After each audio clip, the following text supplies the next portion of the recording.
What's going on, guys? It's your boy Shonen Origins here, and today we're doing our first What If video, and it's gonna actually become a series. What if Weekly Shonen Jump was a shared universe? Now, earlier this year, Bandai Namco released Jump Force, a video game that celebrates 50 years of Weekly Shonen Jump. Now, Jump Force took all our favorite Weekly Shonen Jump heroes and had them in one story. And while me personally was disappointed with the story, it did make me wonder, can it be done? Because as we know, Weekly Shonen Jump is a anthology series, so none of the stories interline or connect in any way.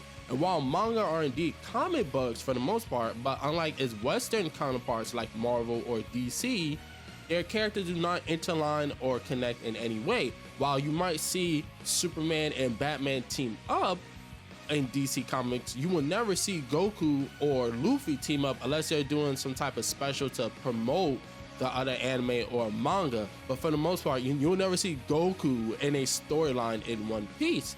And it made me wonder, could it be done? Is it possible to have a shared universe with this big roster of heroes? So that's what we're gonna do in this What Up series. As best as I can, we're gonna break down in every episode what needs to be done for the shared universe to be happen. Certain concepts that are indeed in shared universe, like team building, character interactions, villains, team ups, stuff like that would be very interesting to me to see if we could do that in the Weekly Shonen Jump universe. Now, with this first video, we're gonna focus on the initial team up, and one of the most important parts of an initial team up is going to be the villain. All right, so for this first video, I wanted to focus on the villain. Because villains are very important to a superhero team up, right? Especially for the initial team up, since the villains are usually the main conflict for the heroes to team up in the first place. The villain must be dangerous enough so that we aren't wondering why a certain hero couldn't handle this himself. I think back to two very popular team up movies, right? Let's look at the Avengers, and then let's look at Justice League. In Justice League, by the end of the movie, I said to myself, if Superman was alive for all of the movie, he could have taken out Steppenwolf in like 5 minutes, because by the end of the movie, you clearly see that Steppenwolf is no way, shape, or form anywhere as powerful as Superman is. But then you look at something, let's look at Infinity War and Endgame, right? If you could make a case in Infinity War, if the Avengers were a big group like they're supposed to without being broken up like they were in Civil War, they actually could have beat Thanos. They were very close while even having a full group together, and that's why they were able to finally do it in Endgame. And that's why Marvel as a studio decided that they need to break them up in the first place in Civil War, because as a whole, as a team, they needed each other to beat Thanos. Or you can even look back to the first Avengers movie when it came to Loki. You could clearly see why every individual Avengers was needed in that movie to defeat Loki. So you want to make sure that is necessary. That is very necessary when you do your initial team. You want to make sure you know why Goku or Naruto or Luffy couldn't just handle this villain by themselves. Why is it necessary for Goku, Naruto, Luffy, Sasuke, Vegeta, etc., the list goes on, to team up in the first place? The villain must explore the weaknesses of each individual team member to make them realize they need to work together, right? You need to make Goku realize, oh, well, I'm gonna need your help, Luffy, or I'm gonna need your help, Naruto. Or even Vegeta, his prideful self, is gonna be like, man, I'm gonna need this help right here because I can't do this on my own for the sake of, saving the world or the universe. And I felt like to do this, it was necessary to pick established villains. Instead of introducing a new villain, I think it's best to pick an established villain from a world. Now, to me, the perfect villain, no pun intended, will be Cell. Now, to me, it was also very important the first villain was coming from Dragon Ball, because Dragon Ball as a series already has set up a multiverse, right? We already know in Dragon Ball a multiverse exists. And throughout, throughout this series, I'm gonna bend some rules, but I'm not gonna break them, right? It would be very odd if someone from Naruto all of a sudden could jump from multiverses. That'd be like, okay, where did that even come from? You're gonna have to give a huge explanation for that. But it wouldn't be odd if someone from Dragon Ball could jump from multiverses, because we already seen this already. Now, obviously, because of the Tournament of Power, we already officially seen all the multiverses, but we're just gonna assume that, there's more multiverses than that were shown in the Tournament of Power. So, that gets back to why Cell, right? One, because I'm biased, and two, because I did feel like Cell would have a good reason to jump multiverses. Now, the amazing thing about Cell was that he had all the DNA of our favorite Z fighters or just Dragon Ball characters in general, right? Goku, Vegeta, Frieza, the list goes on. And that made Cell very, very powerful to have all these genetics. So what if Dr. Gero himself did come back to life?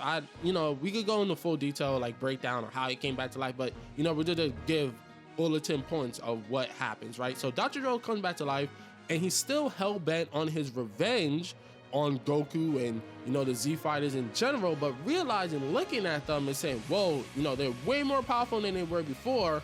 And some way, somehow, he learns the existence of multiverses. Maybe he's been around in Super for a long time, observing like he did in Dragon Ball, when he initially was making the androids, and he was watching them come back together. He was watching them jump universes, learning about gods of destruction and all this stuff. He learned about all this stuff by watching them in the shadows, and he decides, okay, I'm gonna redo Cell, but instead of just using the DNA of the Dragon Ball fighters in Universe 7, he just start hopping from multiverse to multiverse to multiverse, taking the DNA of some of the strongest warriors. Now, obviously, you're gonna have the universes that have like Kale Khalifa, Jiren, and so on, but eventually he starts going more and more, and he finds these new multiverses that aren't mirrors of the universe of the multiverses before, but they're the multiverses that are gonna host a Naruto,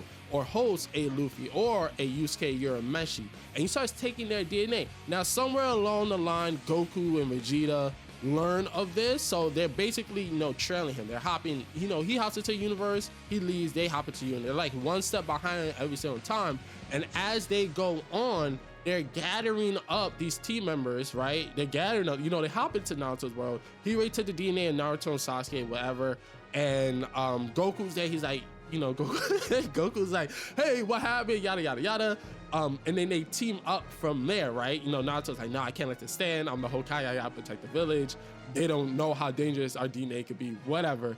And it keeps going and going from there. And eventually, Dr. Gero does eventually make a new Cell. Now, he would probably look ugly, disgusting. Like, you ever seen that Cell from Dragon Ball Heroes? It looks like some giant beetle looking thing.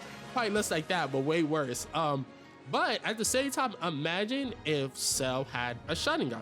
Imagine Cell had the power from a devil fruit. Imagine if Cell can use, I don't know, he had All Might's abilities. And on top of that, he still has abilities from the Z fighters and the Dragon Ball characters like Goku, Vegeta, whatever. Imagine how powerful Cell could be and formidable. Now, why do you need other heroes, right? Because for the most part, Goku is stronger than every other Weekly Shonen Jump hero. That's the done deal. We're not gonna dispute that. He is stronger, but that doesn't mean Goku doesn't have weaknesses. Obviously, for instance, most people wouldn't really think about it, but Goku's not like bulletproof. Goku's obviously on bullet. If you watch Resurrection F, you could see that if Goku has his defensives down and he gets shot, and he has shot by like a laser beam, it could go through him and does critical damage. The reason a bullet would bounce off him in the first place is because he's ready for it defensively. He has the shield around him. He's not like Superman, right? Superman didn't have to be prepared to take a bullet. It's gonna bounce on him no matter what, but that's not the case with Goku. Now, obviously, it probably wouldn't be a regular bullet. It would have to probably be like, a laser beam. But my point still stands. Goku is not bulletproof or anything. He can obviously take damage. And also at that, Goku could probably, I can't understand why this would be disputed, but maybe it can be disputed. Maybe somebody will correct me, but I can't see any reason why Goku wouldn't fall under the traps of, of a Sharingan, right? Some type of genjutsu or anything along those lines. Any of these abilities that Cell could absorb along the way.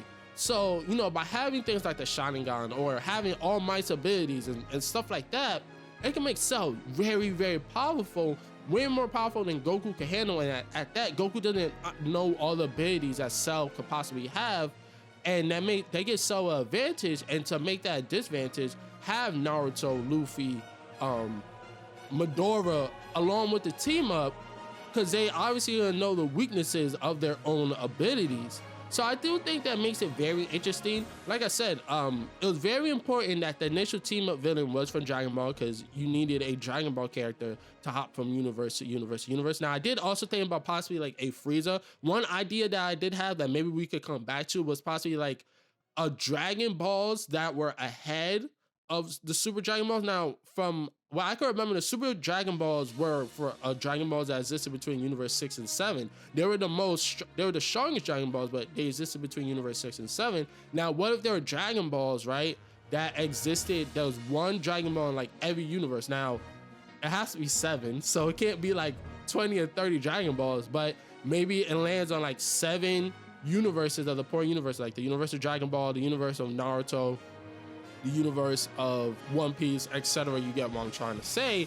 And someone like Frieza learns about them, and then they have uncontrollable, and maybe Frieza, Frieza's whole thing is like he wants to be all powerful, he wants to be an emperor, so he just doesn't want to be the emperor of Universe 7, he wants to be the emperor of all universes beyond Universe 7. That was also an idea I tossed around. Also tossed around the idea of maybe a character like Madara learning about Dragon Balls, and Madara is trying to get all the Dragon Balls. What would Madara wish for? Those ideas were thrown around, but I did settle with Cell, and I thought it was very important to pick a character from Dragon Ball. Now, after all this is over, right? So the universes are not together yet. They're not together. They are obviously separated.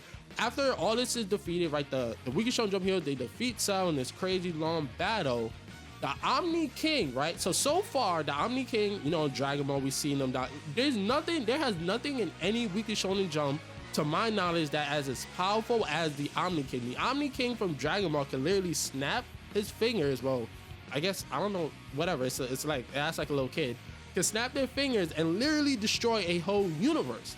So what if they not only reside over, obviously they will reside all universes, right? Because they're supposed to be like the creators of everything. They witnessed all of this and they thought to themselves, because remember, they have a very childlike behavior. They said, wow, this is really fun to enjoy. I want to see this all the time. Let's bring all the universes together. And they all collide to make one universe, and the home of Naruto, Dragon Ball, One Piece, Yu Yu Hakusho, My Hero Academia, Black Clover, they're all combined to one universe. Now, the reason I made this season first is because I think it'll be a really fun discussion, and two, you want to see if it can be done. But one of the best things, in my opinion, that I look forward in the next videos after this is discussing team-ups and character interactions. What would be the big 3 of the Weekly Shonen Jump universe?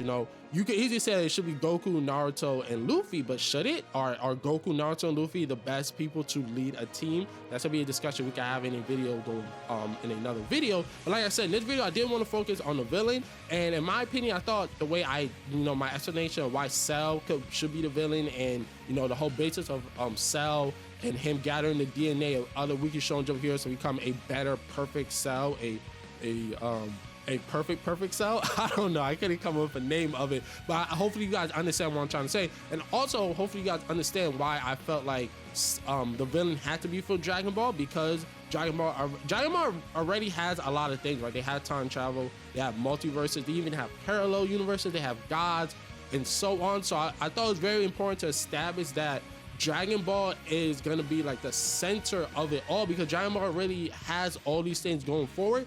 And also, Dragon Ball definitely has the strongest heroes and villains out of all the other series. So I thought that was very important that Dragon Ball was actually the center of making this shared universe. But yeah, that's gonna be the end of our first What If video. The next video will probably be about the first team up, what teams could go together, which heroes should be with heroes, and stuff like that. That's gonna be the next video. But as hopefully you guys enjoyed the video. Hopefully you guys enjoyed this What If series. I know I'm probably not the first one to think about this, but I thought it was very interesting. It could be a very interesting discussion. So let me know in the comment section below how you feel about a possible Weekly Shonen Jump. Would you read that manga? Would you look forward to that manga? Would you read that manga? Do you even think it's possible or even needed? I know sometimes you don't want our manga to be westernized, but I thought it would be a very interesting conversation to have. So look forward to the next What If video. If you enjoyed the video, make sure you hit that like button. If you're new here, make sure you hit that sub button. Look forward to more content on the channel. Peace, deuces, all above.